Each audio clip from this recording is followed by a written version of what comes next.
Olá, a gente ouve falar disso o tempo todo, né? Crescimento da economia, inflação sob controle, mais empregos. Mas já parou para pensar por que parece tão difícil conseguir tudo isso ao mesmo tempo? Hoje a gente vai tentar desvendar esse quebra-cabeça super complexo que é o papel do Estado na economia brasileira. Pois é, a pergunta de US$ 1 milhão, que está no centro de qualquer política econômica, é basicamente essa. Será que dá para alcançar todos esses objetivos de uma só vez? A resposta curta, como a gente vai ver, é que é, bem, extremamente difícil. E é justamente essa tensão que a gente vai explorar hoje. Ok, para entender esse dilema, existe um conceito central chamado quadrado mágico da economia.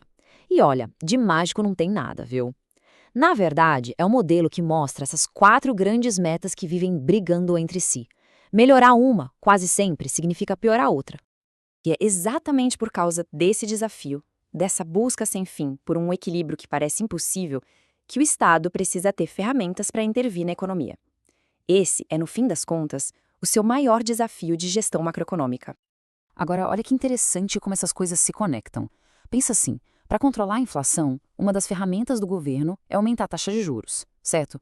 Só que com juros mais altos, o crédito fica mais caro. E aí, as empresas investem menos, as pessoas consomem menos, o que pode frear o crescimento econômico e, claro, afetar a criação de empregos. É o famoso cobertor curto, cobre a cabeça, descobre o pé. Tem uma citação da nossa fonte que resume isso perfeitamente. A economia é um sistema dinâmico. Na hora que se mexe numa pecinha, a outra balança na hora. Essa busca por fechar o quadrado, ou seja, conseguir as quatro metas ao mesmo tempo, é um processo que, na prática, nunca termina. Então, como é que o Estado age nesse cenário? A primeira forma é o que a gente chama de intervenção direta. É quando o Estado literalmente entra em campo para jogar, atuando como um empresário, participando ativamente do mercado. Vamos ver como isso funciona. Mas aqui tem um ponto super importante. Essa atuação direta não é a regra, tá? É a exceção da exceção. A nossa Constituição Federal deixa claro que a base da economia é a iniciativa privada. O Estado só pode entrar nesse jogo em situações muito, mas muito específicas. E quando são essas situações? Bom, o artigo 173 da Constituição dá duas justificativas. A primeira é quando a segurança nacional está em jogo. O setor de petróleo é um exemplo clássico. A segunda é quando existe um relevante interesse coletivo, que é um conceito mais aberto, mas que precisa ser muito bem justificado em lei para poder acontecer. E essa intervenção direta pode acontecer de duas maneiras. Uma é por absorção, que é quando o Estado assume o monopólio de um setor inteiro. Historicamente, foi o caso do petróleo. A outra forma é por participação. Aí o Estado atua em concorrência com as empresas privadas, como a gente vê no setor bancário, com o Banco do Brasil, por exemplo. Certo. Agora vamos para a segunda forma de atuação do Estado, que na verdade é a mais comum de todas: a intervenção indireta. Aqui, o Estado não é um jogador, ele é o árbitro, aquele que define as regras do jogo para todo mundo que está no mercado.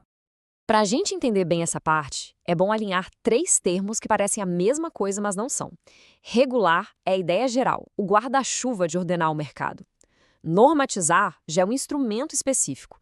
É o ato de criar uma norma, uma lei. E regulamentar é mais específico ainda. É pegar uma lei que já existe e detalhar como ela vai funcionar na prática, geralmente através de um decreto. Como esse grande árbitro, o Estado tem basicamente três funções. A primeira é a fiscalização, que é obrigatória para garantir que todo mundo está seguindo as regras. A segunda é o incentivo, que é como um convite, sabe? O governo cria condições para que o mercado siga uma certa direção, mas sem obrigar. E a terceira é o planejamento, que define metas de longo prazo. Essas metas são obrigatórias para o setor público e servem como um guia, um norte para o setor privado. Bom, já vimos o Estado empresário e o Estado regulador, mas tem um terceiro papel fundamental que não dá para confundir com intervenção econômica: a prestação de serviços públicos. E o que é, afinal, um serviço público? A ideia principal é que é toda atividade que a própria Constituição diz que é essencial para a coletividade, para o bem-estar de todo mundo. A titularidade, ou seja, a responsabilidade final por esse serviço, é sempre do Estado. Na prática, o Estado pode executar esses serviços ele mesmo ou pode delegar a execução para empresas privadas através de concessões ou permissões. Mas a Constituição abre uma exceção bem importante para a saúde, educação e previdência. Apesar de serem serviços públicos, o setor privado também tem liberdade para atuar nessas áreas. Ufa! Agora vamos juntar todas essas peças para voltar para o nosso quebra-cabeça do começo e tentar enxergar a imagem completa que ele forma. Então, resumindo a ópera, o Estado usa basicamente 3 chapéus diferentes. O de empresário, quando atua diretamente, o de regulador, quando cria as regras do jogo, e o de provedor de serviços, quando garante as atividades que são essenciais para a sociedade. São 3 lógicas de atuação bem distintas, mas que se complementam.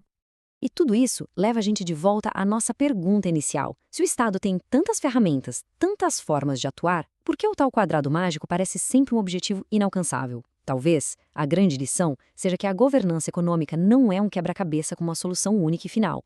É um desafio constante de equilíbrio.